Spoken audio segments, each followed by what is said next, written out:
UFC Seattle happens this Saturday. We have another UFC card. It's been however many weeks in a row now, and we have a few more weeks coming up in a row without missing a week of MMA, which sign me up. Cejudo versus Yadong happens UFC Seattle on Saturday. I'm going to give you my breakdown and picks for the card. Let's get straight into it. Modestas Bukauskas versus Rafael Corcuera.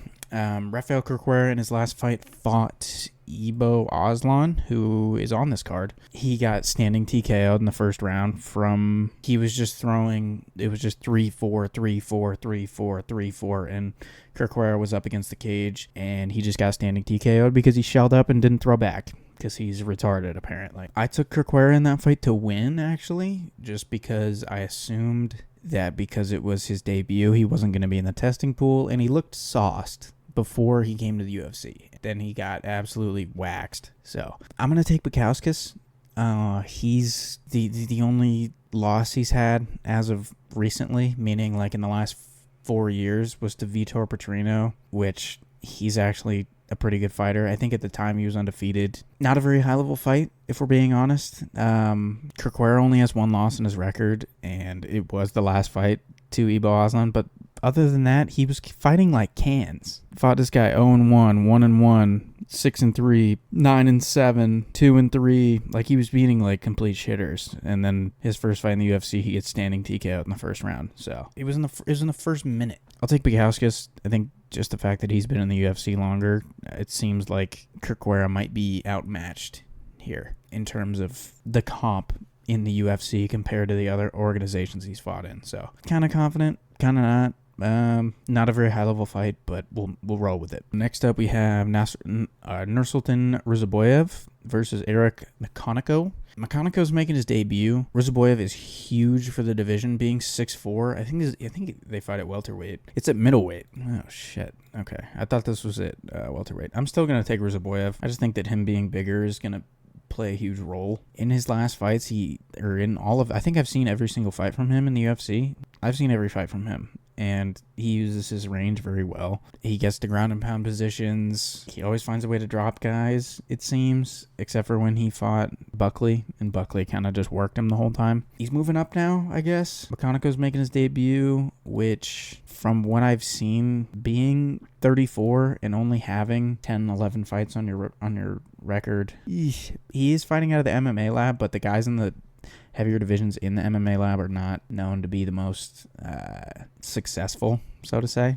So I'm going to take Ruzaboyev. I'm a little confident, but that's also because there's not a lot of footage out there of Eric Makoniko because he doesn't have that many fights. So we'll go Ruzaboyev, but don't be surprised if somehow, some way, Makoniko comes and gets like a highlight KO or something. Next up, Nikolai Veretennikov versus Austin Vanderford. Again, it's these old, the UFC is signing these older dudes who just don't have that many fights. He's 34.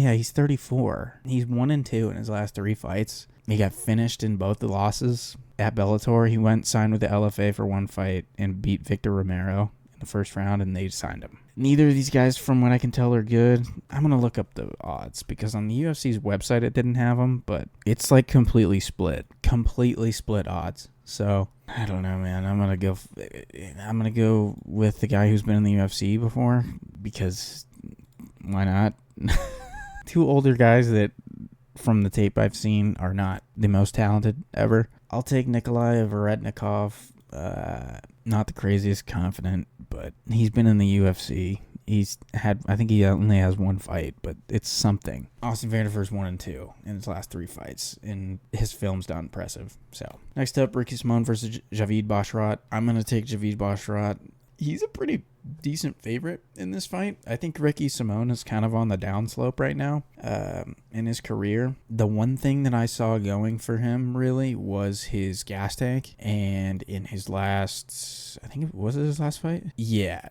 He lost to Vinicius Oliveira. He kind of gassed. He got heel hooked in the first round. He got worked by Mario Batista for 3 rounds. And he lost to Song Yadong. to be fair, these aren't bad losses. Like Mario Batista, Song Yadong, Vinicius Oliveira. These are good guys, but he's on a 4-fight skid. Yeah. I'll take Basharat. Basharat's kind of on a little bit of a roll. Yeah, he's 14-1, and I forgot he lost. He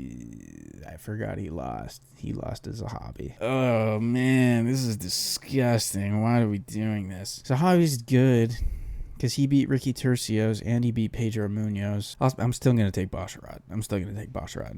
I'm decently confident in this just because I think Ricky Simone has been getting worked as of recently, and his gas tank doesn't seem to be holding up as well as it used to. We'll go Basharat. He's a good favorite. He's a pretty big favorite too, so I guess I'm going with the grain here. Mansour Abdul Malik versus Nick Klein. Minus 800 is absolutely psychotic, I think. People think that this is a lock. I wouldn't say it's a lock, but I am going to take Abdul Malik because I do think he's going to sleep Nick Klein in the first or second round. There is a chance that he doesn't connect. And then what? I don't know, man. Neither of these guys, again, like, there's not a big body of work. Nick Klein, I think, is like, he has like 8 fights or something. He has 7 fights on his record. Mansour Abdul Malik has what, 5, 7. He's 7-0. Like, neither of these guys have fought a lot. I think that they're just remembering Mansour Abdul Malik for his last fight because he got a finish in the first round. I'm gonna take Mansour Abdul Malik. I think he finishes him in the first round. But if he doesn't, like, Nick Klein will get him to the ground somehow and submit him. That, like, he'll gas out and Nick Klein will find a way to get to the ground. I'm confident that he will connect because he's bigger and he's rangier too, and he's more powerful at the same time also. So if he doesn't get it done in the first round, he might be in for a rough one because it's going to go to the ground and he's not as experienced as Nick Klein is. Clearly, if you just look at their body of work. Like, I'll take Abdul Malik though. I'll take him by finish in the first round. Andre Fili versus Melchizedek Costa. Melchizedek Costa reminds me a lot of Ricky Turcios in the sense that he looks like, if you watch any of his fights, he looks like he's doing, like he just did meth in the back, or just did meth, period, because look at him. But, like, it looks like he just, like, did a bump of coke, and he just, like, never slows down, and he never wavers, it seems. But he's not talented. But he has, like, this will to him that he's always looking to win. He doesn't... Andre Fili's losses are what? What was his last loss? Was it to Rob Font when he got really brutally KO'd? Oh, no, not Rob Font. Dan Ige, yeah. Split decision of Cub Swanson. Ugh. Yuck. Melchizedek Costa's not good either. Good lord. This is disgusting. I don't like this matchup at all. Like, since getting to the UFC, Melchizedek Costa's just back and forth. Like, he's a 50-50 win or lose guy. Like, he's going to go, his UFC career, he's going to go 500, and there's nothing anyone can do about it. He'll win 2, then he'll lose 3, and then he'll win 1, then he'll lose 2 more, and then he'll win 3, and then it'll just all even out by the time his career is over. So, this is completely split. This is up for grabs. I don't think either of these guys are very good, man. I'll take Andre Fili because he's a cool dude. I've seen him on the mic a few times, and he's a cool dude, but just a very mediocre matchup. I'll take Andre Fili, I guess. I think he can weather the storm the whole time. It's only 3 rounds, it's 3 rounds. Like, I think I don't see Melchizedek Costa, like, one punch KOing him like Dan Ige did. Like, that's not gonna happen. I have no idea. We'll take Andre Fili. Next up, Ibo Aslan versus Ion Cutelaba. This is actually the first fight on the card that I'm really excited to see. Actually, that's not true, because the Ricky Simone fight I do want to see. Cutelaba versus Ibo Aslan. Ibo Aslan finished Rafael Corquera in his last fight. First round, first minute TKO. I think Cutelaba sucks, dude. I don't think he's that good, dude. He's 18-10, and he's only 31. Like, he had 10 losses at 31. That's not good, dude. And he's lost to shitters. Like, he lost to Felipe Lins, dude. Felipe Lins lost to Andrei Arlovsky. Like, yeah, he took Ivan Urslan to a fucking split decision, dude. I don't think he's good. How is this guy still in the UFC? He has 9 losses in the UFC, and he's 7-9 in the UFC. How the fuck is this guy still here? I'll take Ibo Aslan. He comes out hot. I don't know how well Cutelaba does when he takes big shots. Like the one time when he fought Ankalaev and he like faked that he was hurt and then so that Ankalaev would come in, and it's like, dude, what the fuck are you doing? And then the ref stopped it, and he was like, oh, what the fuck? It's like, you shouldn't have been acting like you were hurt, retard. Which is why he's 7-9 in the UFC, idiot. Ibo Aslan's 14-1. He's on a big roll. All finishes in his last 1, 2, 3, 4, 5, 6. He's 6 in a 6-fight win streak. All finishes. Oh, he beat Anton Turkalj too. Yeah, no, I'm choosing Ibo Aslan 100%. 7 out of 10 on the confidence because Ion Cutelaba is basically a 50-50 fighter at this point in the UFC. He has 16 fights in the UFC, and he's almost completely split all of them, so who knows, but I think Ibo Aslan's better. Bigger, has a little bit of a reach. I think split odds is fucking diabolical. I think Ibo Aslan should be a huge favorite, but next fight, we've got Alonzo Menafield versus Julius Walker. I'm gonna take Julius Walker. I think Alonzo Menafield's on the way down, man. Like, Julius Walker's good. He doesn't have a lot of fights on his record, but, like, he finishes everybody. Every single fight, he's just waxing people. Undefeated as a pro. He doesn't go far. Like, he's always looking for a finish from the film that I've seen. I'm going to check his record right now, too. Yeah. What the hell? First round KO. First round sub. First round KO. First round sub. First round sub. Second round sub. First round KO. It's like, he's always looking for a finish. Alonzo Menafield gets finished. Like when he fought Carlos Olberg, and he got finished in, like, the first 20 seconds or whatever. It was like, what the fuck just happened? He just, like, laid down and folded on the mat, and he got caught, obviously, but not, like, bad, and he just, like, curled up and was done. Julius Walker looks for finishes, and that does not play into Alonzo Menafield's favor. The only scary part is he is ranked, and he's been in the UFC for a long time. Do we know if Julius Walker's that good? Not really, because he hasn't fought anybody really good yet. Granted, the guys he was fighting weren't complete shitters. Like, his last 3 fights, he fought 6-1, 7-5, 20-11. Not cans. They're not good. I don't know. This is a tough fight. Confidence 5 out of 10. I'm going to take Julius Walker because of the finishing potential. I'm going to look up the odds for this too, actually, because the UFC website did not have them. Walker's an underdog, plus 200 underdog. That's pretty good odds. I'll take that. Gene Silva versus Meslik Bogdasarian, I think is how you say that. This is probably the biggest lock I've had on this channel so far. The biggest lock I've had ever was, for anyone wondering, was Aspinall versus Tabora. That was probably the first time and the only time that I've ever had a 10 out of 10 on the confidence scale. There was not a chance in hell Tabora was going to beat him. Tom finished him in the first round. I'm close with this one. I'm close.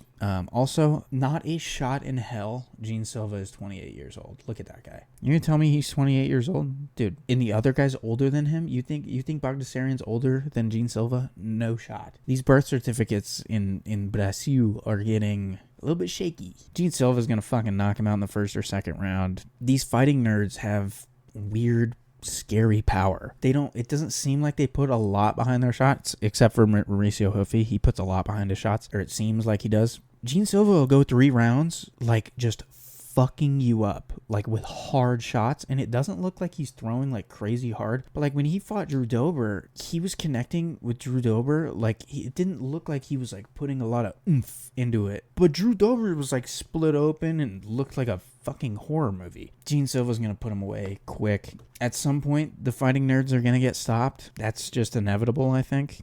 I think we all can agree with that. This isn't going to be the one. This isn't going to be the one to do it. The only recent loss that Bogdasarian has is the Josh Kulabau, who's pretty good, to be fair, but take Gene Silva. Except Rob Font versus, I think it's Gian Matsumoto. This is tough. This is probably, oh man, this is such a tough fight. This is a tough card, guys. Cut me some slack if I get a lot wrong in this card. I'm going to take Gian Matsumoto. I think Rob Font's just old, man. I don't think he's that good anymore. The New England Cartel is just, they just kind of suck, dude. They're just not good, man. And Matsumoto's on a fucking roll. Isn't he like, he's undefeated with like 20 fights or something? He's 16-0, dude. And he's like handedly beating people. His last 2 fights, mounted guillotine. He beat the shit out of Brad Katona for 3 rounds. Brad Katona's pretty good. I'm going to say 4 out of 10 on the confidence because I don't know a lot there's like, he's 25, like he's a young dude. Maybe the experience is going to play a factor, but I'll take Matsumoto, man. Rob Font's just old. New England Cartel sucks. Rob Font is just, dude, he's fucking old, man. Granted, the only losses he has are to really good fighters like Marlon Vera, Jose Aldo, Davison Figueiredo, Corey Sandhagen. He beat Kyler Phillips in his last fight, but this kid looks really good, like complete good. I guess we'll find out, but I'll take Gene Matsumoto. Next up, Brendan Allen versus Anthony Hernandez. I'm going to take Anthony Hernandez. There was a point in time, like a year or two ago, where we thought Brendan Allen was going to fight for the title somehow, some way. We thought that was going to happen because he was finishing people, and it was like, whoa, this guy's good. And then he ran into Imavov, and Imavov beat him, and now it's like, he's not. There are a lot of holes this guy has. Anthony Hernandez looked really good against Mikel Pereira. That's the reason I'm gonna take him. Actually, ground and pound. I think he'll find a way to get to the ground and just maul him, to be quite honest with you. I see like a second or third round TKO on the ground coming. I don't see a sub, really, because I know Brendan Allen's jiu-jitsu is really good. I'll take Anthony Hernandez. Next up, main event. This is a close one. We got Henry Cejudo versus Song Yadong. Henry Cejudo is so fucking old, dude. He's 38. And his fight with Merab was not close. It wasn't close. I'm going to take Song Yadong. The wrestling doesn't work the way it used to. This is like Tatiana Suarez versus Wei Li. Oh, Tatiana's going to take her down and she's going to control her for the entire fight. And then the fight happens and it's like she controlled her for like 3 minutes in the first round, and then the rest of the fight she just got shit kicked out of her. That's the way I see this. I don't think Henry Cejudo is going to be able to keep Song Yadong down like Petr Yan did. Even on the feet. Like, on the feet, Henry Cejudo is not as good as Song Yadong is. And he's 38 years old. And he's 5'3", and he doesn't know how to control range as good as he did when he was in his prime, because he's not in his prime. Tough card. A lot of close matchups. A lot of cool names also. Appreciate you guys, per usual. Stay tuned for more. A few buttons down there, per usual. Like and subscribe. Appreciate you guys. See you in the next one.